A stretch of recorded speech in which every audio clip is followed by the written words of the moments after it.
Bismillahirrahmanirrahim. Assalamualaikum warahmatullahi wabarakatuh. Nah, di sini kami dari kelompok 7 akan menjelaskan tentang materi penerapan fungsi kuadrat dalam ekonomi. Adapun anggota kelompoknya Supiah, Anissa Surfifa Lasana, Beni Fajariani, dan Yuyun. Nah, untuk yang pertama ada fungsi kuadrat. Sebelumnya sudah pernah dijelaskan ya fungsi kuadrat. Jadi di sini kita hanya bahas singkat saja. Fungsi kuadrat merupakan fungsi polinom berderajat 2 dengan kurvanya berbentuk parabola atau kurva kuadratik. Dalam bentuk persamaan, secara umum persamaan kuadrat dituliskan sebagai ax kuadrat plus bxy plus cy kuadrat plus dx plus ey plus f sama dengan 0. Supaya persamaan kuadrat memiliki grafik tertentu, maka haruslah paling sedikit parameter a dan c tidak sama dengan 0. Jika b sama dengan 0, a tidak sama dengan 0, dan c tidak sama dengan 0, maka kurvanya berupa lingkaran. Nah, jika b kuadrat min 4ac kurang dari 0, maka kurvanya berupa elips.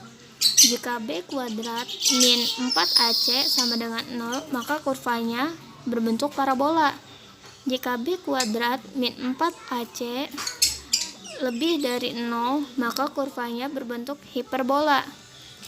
Nah, untuk selanjutnya, adapun aplikasi fungsi kuadrat dalam ekonomi. Nah, dalam perekonomian fungsi kuadrat pun kita gunakan.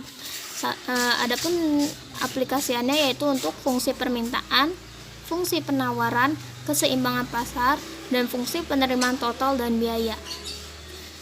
Nah, untuk fungsi kuadrat pada permintaan dan penawaran akan dijelaskan oleh rekan saya. Kepada Surfi, saya persilahkan. Yang selanjutnya yaitu